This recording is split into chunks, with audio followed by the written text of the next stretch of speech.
Ok, Apocalipsis capítulo 19, le llamamos a este capítulo la gran victoria del Cordero, ¿verdad? Vimos que este capítulo, hermanos, contiene varias cosas. Comienza con una alabanza celestial, contiene la boda del Cordero, las bodas del Cordero, ¿verdad? Junto con la cena de las bodas del Cordero. Y después, hermanos, estamos en este capítulo donde se presenta a Cristo, ¿verdad? Y estamos ya en este último capítulo donde el Rey de Reyes y Señor de Señores, versículo 11 al 21. Vamos a leer ahí en nuestras Biblias, síganme con su vista.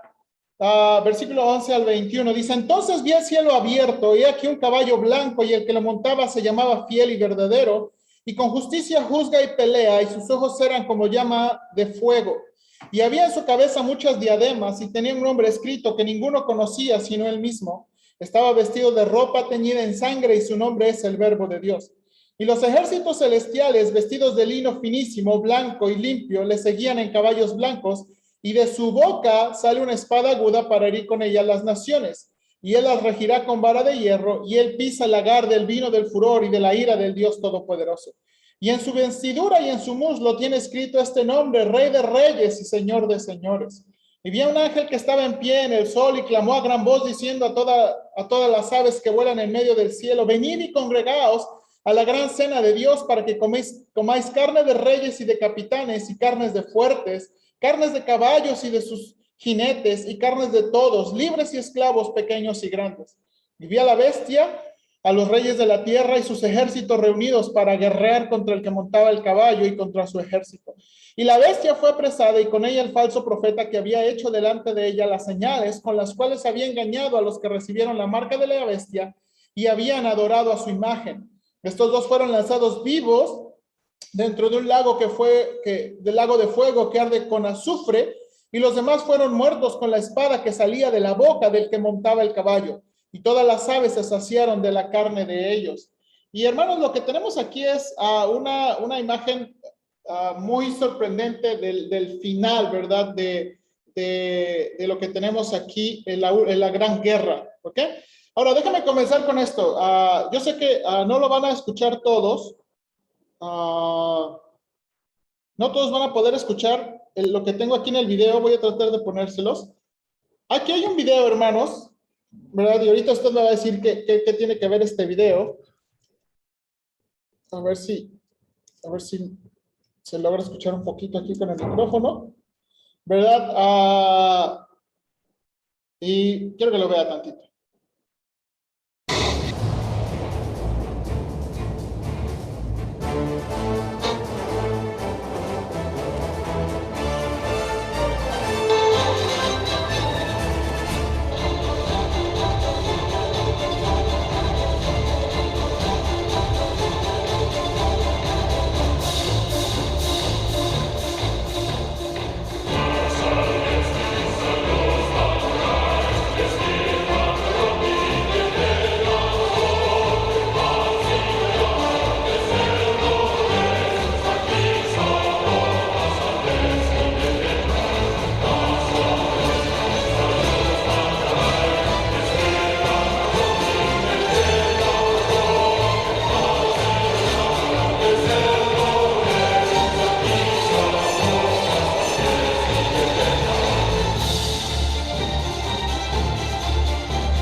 bien, hermanos. Lo que tenemos aquí, ¿verdad? Es un desfile de 1945 en la URSS, ¿verdad? Después de haber ganado la Segunda Guerra Mundial, ¿verdad?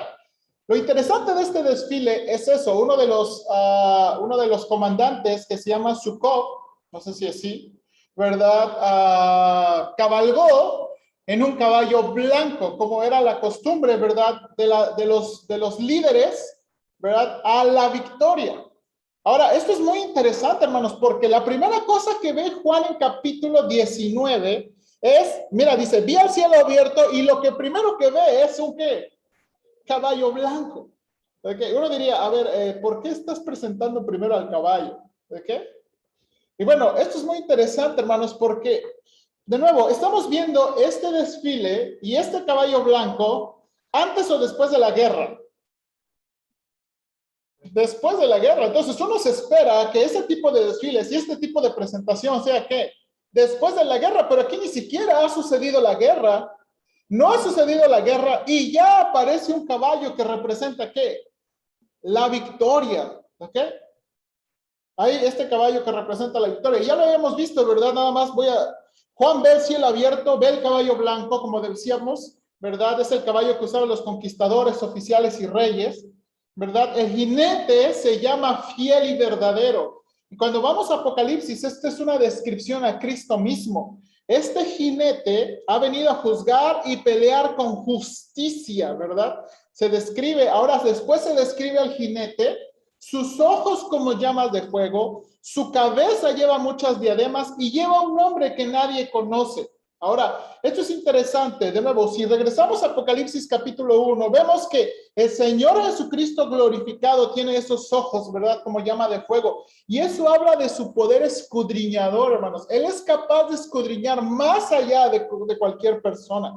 Lo que dice que en sus cabezas lleva muchas diademas, el plural no necesariamente está hablando de muchas coronas, probablemente el plural está enfatizando como que está hablando de un honor muy grande, enfatizando el honor. Y luego, esto es interesante, dice que lleva un nombre que ¿qué? Que nadie conoce. Y esta es de las cosas que la Biblia como que nos llama la atención porque, hermanos, todavía hay cosas que no conocemos. Y dice que aquí que hay un nombre que nadie conoce. Ok, ¿qué más tenemos aquí? Se describe la vestimenta del jinete. Su ropa estaba teñida en sangre. Y hemos hablado de esto, hermanos, ¿verdad? La pregunta aquí era si era su sangre propia o sus enemigos. Lo que yo creo, hermanos, la verdad es que cuando vemos a Isaías 63, que fue el pasaje que describe la gran guerra, dice que viene, ¿verdad? Viene Jehová desde Bosra y viene salpicado por la sangre de otros. ¿Ok? Entonces, sí. Pero que no escribe que viene, que tiene en el mundo escrito. Sí, ahí vamos, ahí vamos. Eso es de los siguientes versículos. Sí, sí, hermano. Ahorita ahí viene otra descripción más. Entonces, después se describe su nombre. Ahora, hermanos, esto es muy interesante. Mira ahí en Reina Valera, ¿cómo es el nombre que se le da? ¿Ok? ¿Cuál es el nombre? El verbo de Dios, versículo 13, 19, 13, el verbo de Dios. La palabra ahí es logos. Su nombre es la palabra de Dios. Ahora, hermanos, la Biblia no hace estas comparaciones al azar. Hermanos, ¿verdad? Cuando la Biblia describe a Cristo, lo va a describir como la palabra de Dios. Si nos damos cuenta lo importante, lo poderoso que es la palabra de Dios, por ejemplo, la Biblia dice que la palabra de Dios, ¿qué? Hizo el universo. Todo llegó a existir por medio de ¿qué? De la palabra de Dios. Dice Juan 1, mismo escritor de Apocalipsis, que la palabra se hizo ¿qué? Carne. Y así está usando, la palabra se hizo carne y habitó entre nosotros y vimos su gloria, gloria como del unigénito del Padre. ¿Okay? Y ahora la palabra de Dios ha venido para vencer. ¿Ok? Esto es muy, muy descriptivo, ¿verdad? Él es la palabra de Dios. Cristo aquí es nombrado la palabra de Dios. Ahora, se describen sus acompañantes, ¿verdad? Ejércitos celestiales vestidos de lino fino, blanco y limpio, ¿verdad? Y estos ejércitos vienen en caballos blancos. Ahora, hermanos, una pregunta nada más. Algo que escuché en estos días. Hermanos, ¿qué son esos acompañantes? ¿Son ángeles o personas? ¿Qué cree usted? ¿Son ángeles o personas? ¿Por qué, hermano Ortega? ¿Cómo sabemos que son personas? Porque se supone que ahora vamos a pelear junto con él contra estas personas que han ofendido a los santos y todo eso. Al menos lo que describe abajo, yo creo que por eso puedo pensar que son personas redimidos. No sé si serán los de la fundación del mundo o no los de Cristo. Ok. Para mí son personas ángeles, no, los ángeles vamos a ser su. Ok, bien. Jocabed y luego Grecia. Jocabed. Con la vestimenta, en el principio del capítulo, cuando describe las bodas del Cordero, habla de que seremos vestidos con vino limpio, blanco y resplandeciente, y describe la tipo de vestimenta. Ok, bien. Grecia. Puede ser personas, o sea, a los que no justicia, porque también se van a vestir siempre también ángeles, porque en el 15 describe a los ángeles con vino blanco, y aunque hablan de caballos, pero son de las siete clases. Sí, esto es muy interesante. En Apocalipsis también se describe a los ángeles vestidos de lino fino. No, Dígame, hermano. por lo menos sus órdenes, ¿Mande? las armas de esos ejércitos. Ok, eso es bien, hermano Manuel. Acaba de hacer una buena observación. Se describe nada más su vestimenta, pero no se nos dice nada de sus armas. Es lo único que se dice de sus acompañantes. ¿Ok? Ahora, por eso, ahora, esto es interesante. Hay un ejército que le acompaña, pero no se dice nada del ejército ni de las armas del ejército. Grecia. No creo que necesitan armas porque después de toda la destrucción propia de la naturaleza, es como que, ¿qué más vas a necesitar que pueden mandar que ellos que se echen a perder las armas? Sí, sí. Ahora, yo creo que para nosotros ya es más obvio, ¿verdad? Este asunto, pero de nuevo, piénselo, hermanos, en términos de la guerra, ¿verdad? O sea, cuando la historia del mundo, hermanos, también es la historia de guerras. Hermanos, no hay parte de la historia donde no hay guerra. Toda la historia, ¿verdad? Describe guerras y guerras y guerras y guerras. Entonces es muy impresivo esto. ¿Okay? Ahora yo creo que el contexto, como yo soy de la posición que acaba de decir Jocabet, que por lo que el capítulo está describiendo de las personas, es la iglesia quien acompaña a Cristo. ¿Okay? Yo creo que es la iglesia quien acompaña a Cristo, pues especialmente por la conexión que el mismo capítulo hace. Ahora, déjeme avanzar un poquito y ahorita entramos a otra discusión. Se describe su arma de pelea del jinete, no de los ejércitos. Dice aquí, de su boca sale una espada aguda. Eso significa una espada afilada. Y eso es lo que describe Apocalipsis de Cristo, que Él tiene una espada aguda de 2 filos. Ahora, ¿recuerda qué era la característica de una espada de 2 filos? ¿Qué era el detalle de una espada de 2 filos? ¿Qué es diferente de un cuchillo que usamos en la cocina? Exactamente, que verdad que tiene filo de los 2 lados y corta al entrar y al salir. ¿Ok? Entonces, esa era la característica. Exactamente, para arriba y para abajo. Ese es el tipo no eran como machetes, ¿verdad? Que usamos para desenhiervar o usar eso, ¿verdad? Eran espadas para matar. Y luego dice aquí que va a usar esa arma para herir con ella a las naciones. O sea, de su boca sale una espada y va a usar esa espada para herir a las naciones. Y el verbo aquí se utiliza para herir físicamente, ¿ok? Está hablando de heridas físicas. Ahora, luego esto es muy interesante. Él mismo dice que pastoreará a las naciones con vara de hierro. Él pastoreará, hermanos, a las naciones cuando dice, y las regirá. En Reina Valera está regirá. Ahí el verbo es el verbo para pastorear. Ahora, hermanos, esto es lo que Salmo 2 dice. Vaya a Salmo 2 nada más. Hermanos, este Salmo 2, es una predicción, yo creo, hermanos, que es una predicción de estos tiempos.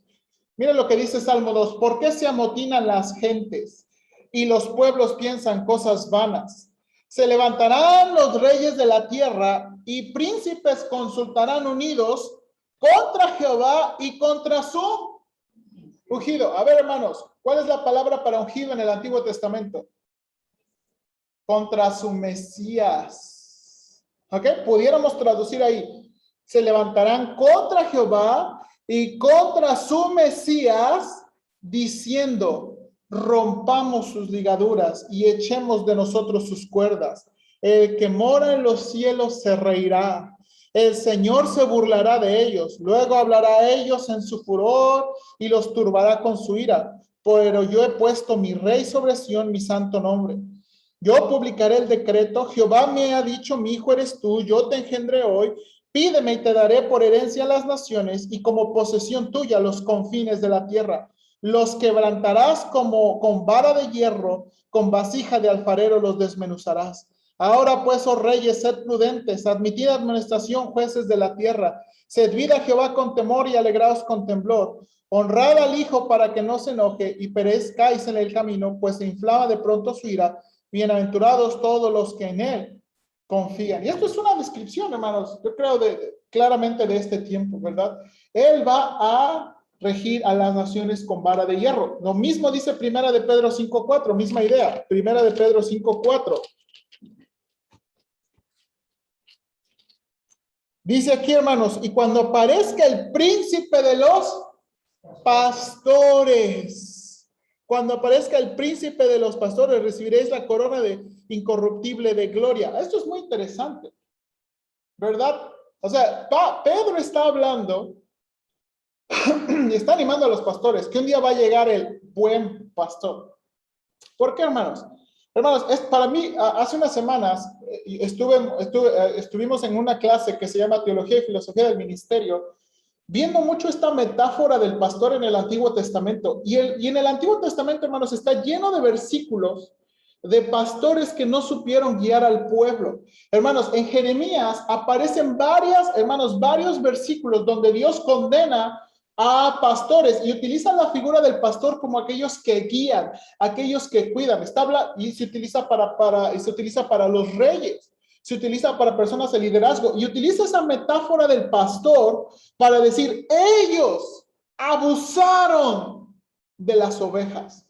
Ellos no cuidaron ni protegieron y guiaron a las ovejas, sino que abusaron de las ovejas. Ahora, vaya a Jeremías, nada más, porque este es un versículo tremendo. Jeremías 3:15. 3:15.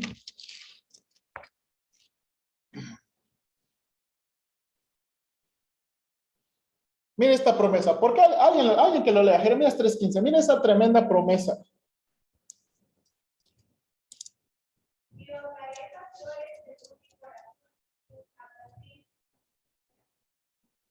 Ok, note lo que está diciendo ahí Dios. Yo ¿les voy a dar qué? Pastores. Pastores. ¿Verdad? Ahora, ¿qué tipo de pastores? Según mi corazón. Hermanos, y la Biblia habla de Jehová como el buen pastor. Cristo mismo dice que yo soy el buen pastor y el buen pastor su vida da por las ¿qué? Por las ovejas. Esta figura es muy importante, hermanos, y hay grande aplicación sobre esto, ¿verdad? ¿Por qué? Hermanos, nada más aquí, esto es puro for your information y por su aplicación. Y aquí es algo que da tremendo consuelo. ¿Qué hace que un pastor sea un mal pastor?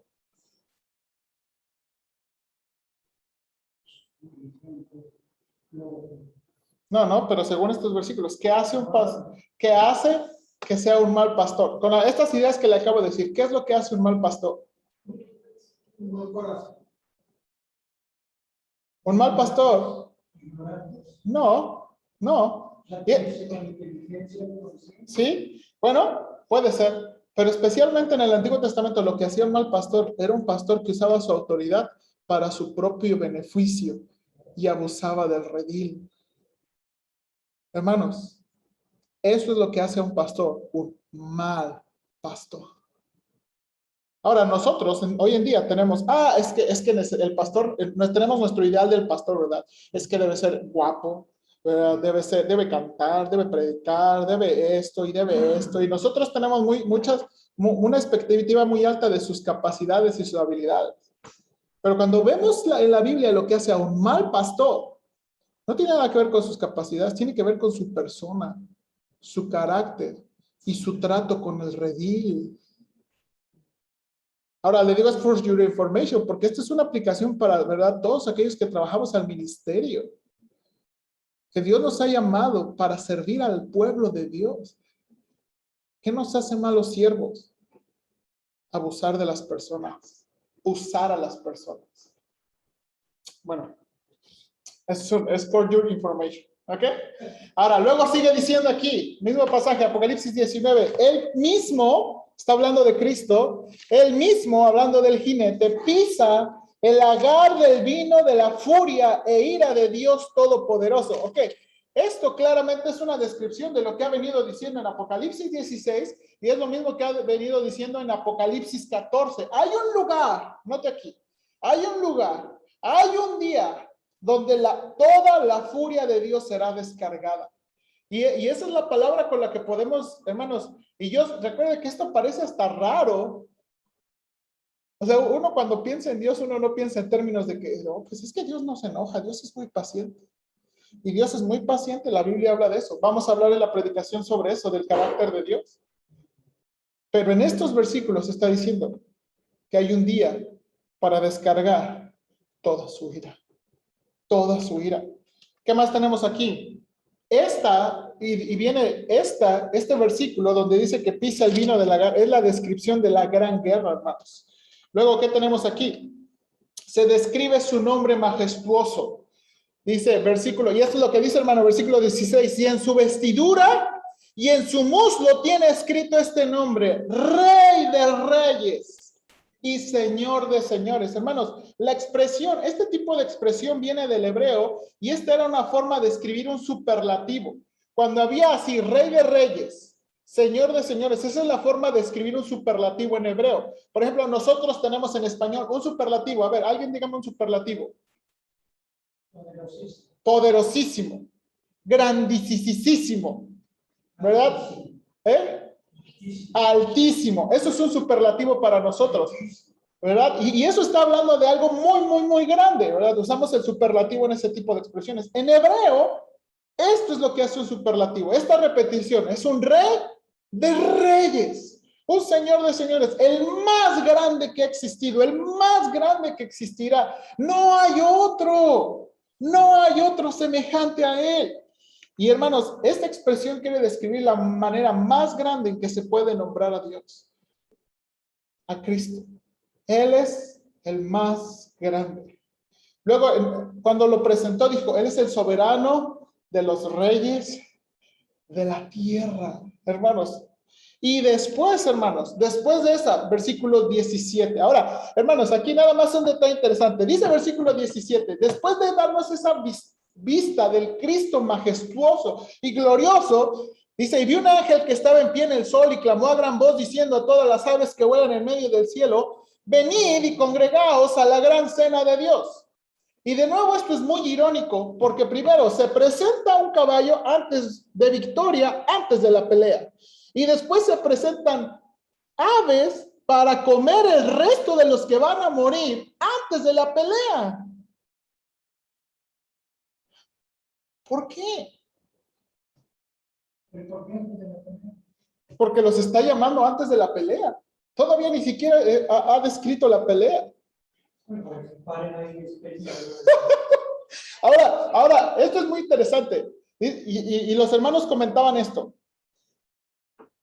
Cuando en las guerras siempre ha habido varias estrategias. Pero una de las estrategias, ¿verdad? Que han usado una de las mejores estrategias que han usado los comandantes para con otro ejército es usar miedo. Imagínense los ejércitos preparándose y ver, yo creo que las aves que está llamando aquí son buitres, porque los buitres comen la carne. Imaginen los ejércitos y ver miles y miles y miles de buitres.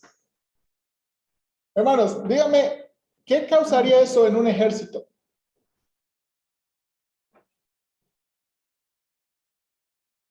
¿Qué es el tono y el ambiente en ver miles y miles de buitres antes de que comience la guerra?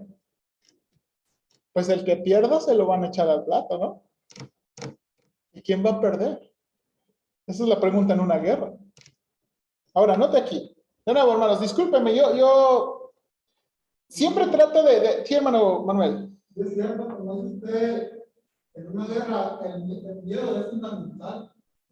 Y una película es donde al guerrero, al bueno, lo mataron. Y para esa pelea lo pusieron al frente, pero ya muerto, pues, embarrado ahí y ganando la pelea así por el miedo que tuvieron pues, al ver a eso. Sí, hermanos, sí. Ahora, hermanos, de nuevo, para mí es difícil, pero y a lo mejor quiero, hermano, nada más que tratemos de pensar que la gran guerra va a ser todo. Imagínense lo que la Biblia ha dicho. Los ejércitos del mundo, lo que vimos en Daniel, cualquiera que creamos nuestra posición, viene el anticristo con un gran ejército. Dijo Apocalipsis 17 y 18, viene con Dios 10 reyes. Y luego los ejércitos del mundo quieren pelear contra el anticristo, pero en algo pasa que el anticristo dirige su ataque a Jerusalén y todos los ejércitos del mundo están así. Hermanos, y de nuevo, para mí, cuando yo pienso en la gran guerra, yo pienso en esta imagen y figura. A lo mejor es muy burda, pero discúlpeme usted, pero eso es lo que yo quiero tratar de hacer que usted piense cuando piense en una gran guerra. ¿Bien? Entonces, deme un minutito. You have failed. The world of men will fall.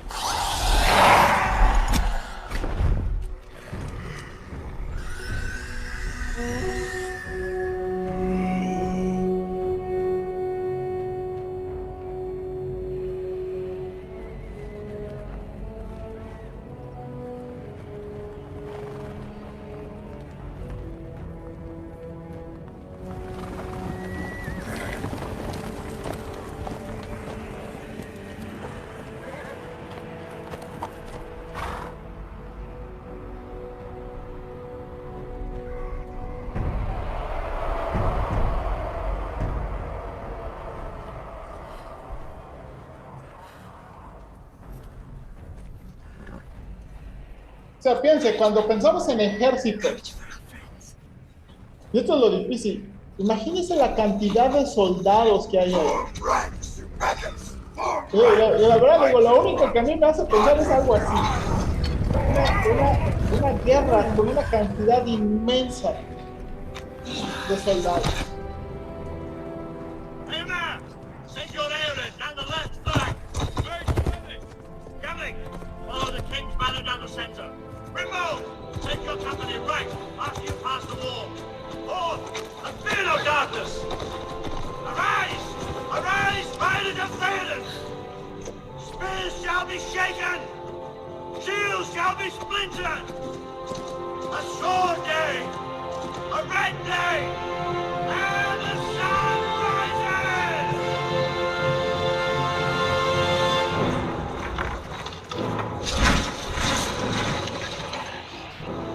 Whatever happens, stay with me. I'll look after you.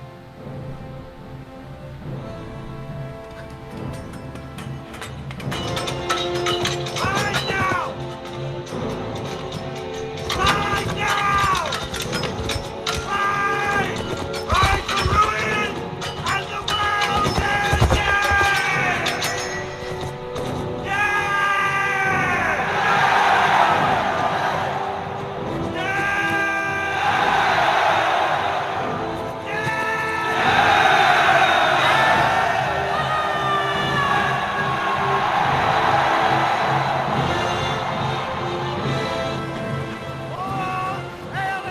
Bueno, lo vamos a dejar ahí.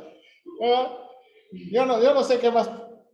Y usted sabe que ese dicho es cierto. La realidad supera la ficción. La verdad no sabemos cómo va a ser. Pero va a ser muy, muy tremendo. Ahora, mire lo que describe la Biblia en estos capítulos de Apocalipsis de la Gran Guerra. La vista majestuosa del Cristo vencedor. Después de la vista majestuosa de Cristo, ve a un ángel. Está sentado sobre el sol, clama con una gran voz a las aves, las congrega para la gran cena de Dios. Y notes el contraste en este mismo capítulo que Dios ya tuvo una cena antes, ¿verdad? En la boda del Cordero, y ahora hay otra cena. Y recuerda que esto es lo interesante, que yo creo que Juan está queriendo hacer, y el Señor también con nosotros. ¿En qué cena, verdad, quieren estar las personas?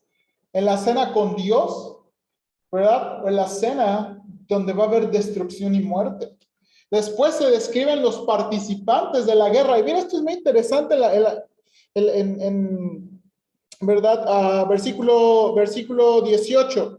Cuando se llama a las aves, dice que las aves van a venir a comer y se describe todo lo que van a comer. Dice, carne de reyes, carne de comandantes, es la palabra que se utiliza ahí, ¿verdad? Capitanes. Carne de gente fuerte o poderosa. Carne de jinetes con sus caballos. Carne de personas libres. Carne de personas esclavas. Carne de personas importantes y carne de personas insignificantes. La palabra grandes y pequeños, hermanos. Y aquí hay un detalle en Apocalipsis. Algunos han dicho, ¿verdad?, que grandes y pequeños, especialmente de este capítulo en adelante, se refiere a adultos y niños. Hermano, a lo mejor no es tan descabellado pensar así, pero yo creo más por el contexto, creo que más está hablando de cualquier tipo de persona, aquellos grandes, conocidos, de renombre, y aquellos que nadie conoce, personas insignificantes, ¿ok? Estos se describen como los participantes de la guerra. Y luego dice, Juan ve ahora la guerra misma. Dice que ve al anticristo, el falso profeta, los reyes y sus ejércitos contra el Cordero y sus ejércitos. Y es como esa imagen que acabamos de ver ahorita, ¿verdad? Preparados para la gran guerra, listos para empezar. Hermanos, pero aquí hay una gran decepción porque no hay pelea. Todo se pone listo, todo se prepara, pero no hay pelea. ¿Por qué no hay pelea? Miren lo que dice versículo 20. Ya que se presenta ese ejército, dice versículo 20, y la bestia fue apresada, y con ella el falso profeta que había hecho delante de ella las señales, con las cuales había engañado a los que recibieron la marca de la bestia y habían adorado a su imagen. Estos dos fueron lanzados vivos dentro de un lago de fuego que arde con azufre. Hermanos, el anticristo y el falso profeta son apresados y enviados directamente al lago de fuego. Hermanos, esto es muy interesante porque los siguientes capítulos van a describir ese gran juicio, hermanos, que le va a llamar el juicio del gran trono blanco, donde todas las personas, ¿verdad?, recibirán un justo juicio de Dios, no para salvación, sino para condenación. Pero a estos ni siquiera se les da la oportunidad de tener un justo juicio. ¿Por qué? Porque eso Dios ya los ha juzgado y los ha enviado directamente al infierno. Hermanos, el falso profeta, el anticristo, ya han sido juzgados en esta guerra. Por eso esto es muy enfático. Los manda directamente. Pero los otros todavía necesitan presentarse en un juicio delante del gran trono blanco. Y aquí son apresados y enviados directamente. Eso habla ya de su juicio. Eso habla ya de su castigo. Los demás, hermanos, note lo que está diciendo el versículo 21. Los demás fueron muertos con la espada que salía de la boca del que montaba el caballo, y todas las aves se saciaron de la carne de ellos. Hermanos, esto va a ser muy impresionante. Muertos por la palabra de Cristo. Y le digo, esto es muy decepcionante porque se ha venido anticipando una gran guerra para el mundo, pero no va a haber guerra. Hermanos, en muchas maneras esto nos anima. En muchas maneras esto nos anima. No hay, hermanos, no hay nadie que pueda hacerle frente a Dios. O sea, Dios nunca va a tener un digno adversario. Porque ¿quién es como Él? Hermanos, esto es tan irónico. Las personas levantando su puño contra Dios, las personas retando a Dios. Y hermanos, y la razón por qué Dios, yo creo, hermanos, y esto ya es más como la aplicación y el pensamiento, que Dios no hace caso, porque ¿quiénes son ellos?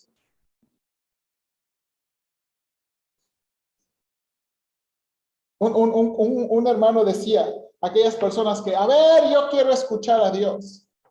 Hermano, las veces que las personas escucharon a Dios audiblemente, sentían que se morían. ¿Se acuerdan en Éxodo? ¿Qué le dijeron a Moisés el pueblo? No, ¿sabes qué, Moisés? No, aquí nos vamos a morir. Mejor hablen tú y él solitos. Y la gente reta a Dios. A ver. No, Hermano Manuel. es algo importante con todo de las armas.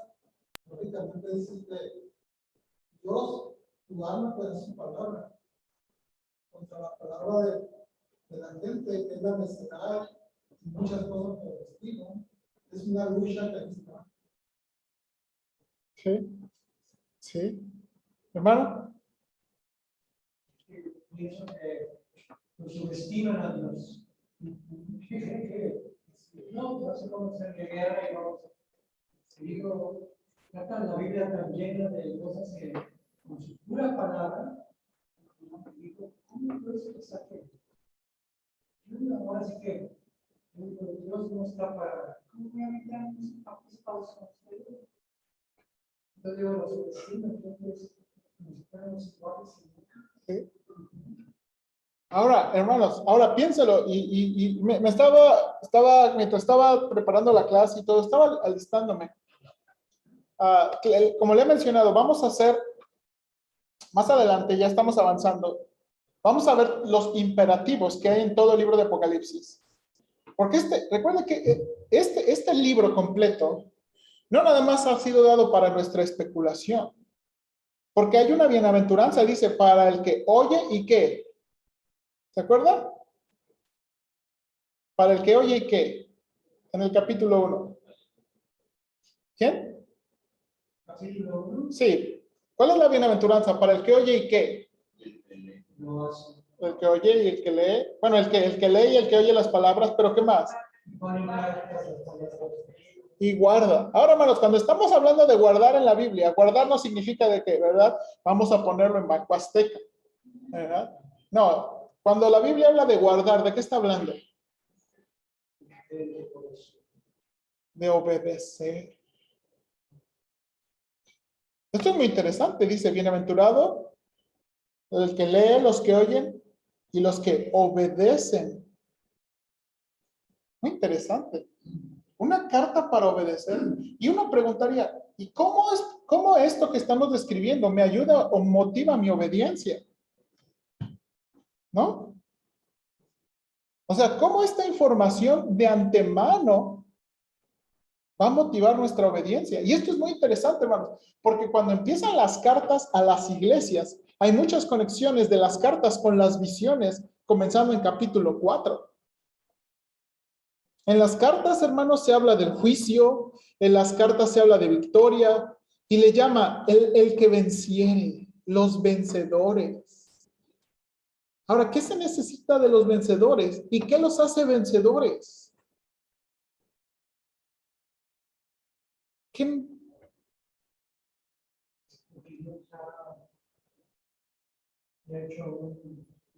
Sí, sí, y eso es y esa es la cosa. Nos está dando toda esta información de antemano, ¿para qué? Para no desmayar. Sí. A una cosa que usted no le habla, ¿Sí? ¿Cómo sabemos? ¿Cómo sabemos eso? ¿Pero qué dice el mensaje a las iglesias? ¿Se ha dado cuenta cómo es el mensaje? No nada más dice, escuche lo que el Espíritu dice a las iglesias. Y luego dice, el que tiene oídos. Entonces, ¿tenemos oídos para oír? Escuchen. ¿No? O sea, mire el alcance de esta profecía. Mire los alcances de esta profecía. De nuevo, hermanos, tratando de animarnos. Hermanos, y de nuevo, y yo creo, pensando en los lectores originales, ¿verdad? Es pensar en que vale la pena vivir por el Señor. Hermanos, vale la pena. Los cristianos, recuerde, algunos ya estaban sufriendo martirio, algunos estaban sufriendo tanta presión, ¿verdad? Cultural, tanta presión social, hermanos sufriendo de idolatría, hermanos sufriendo de problemas de inmoralidad dentro de la iglesia, ¿verdad? Hermanos, dentro de la iglesia, las iglesias siendo corrompidas y promoviendo y animando. Y por eso en una de las iglesias, no me acuerdo cuál, que le dice, bienaventurados los que no se han manchado, pero tengo un remanente. Y hermanos, y la realidad es que sí, hoy hay iglesias en día, ¿verdad? En tantos problemas, en tantas dificultades, pero dentro de ellas hay hombres fieles. Y Apocalipsis tiene un mensaje para ellos, aquellos que no se han manchado, aquellos que han aguantado. Hermanos, esto debe ser de tremendo ánimo. Hermanos, si estamos del lado correcto, y aquí es la cosa, hermanos, si estamos del lado correcto, no hay nada que temer. No hay nada que temer. Que teman los que están del lado incorrecto. Que teman los que estén del lado incorrecto. Porque es muy específico. ¿Verdad? La Biblia es muy específica. Los moradores de la tierra. Los habitantes, ¿verdad? Aquellos que prefieren, hermanos, el mundo, sus gustos. Aquellos, dice aquí que se dejaron sellar por la marca de la bestia. Aquellos que prefirieron vivir una vida cómoda. Aquellos que prefieren todas las riquezas mundanas y pecaminosas. Cuidado, cuidado. Y bueno, vamos a hablar más sobre esto. Ok, bien, aquí hermanos, aquí terminamos la escuela dominical.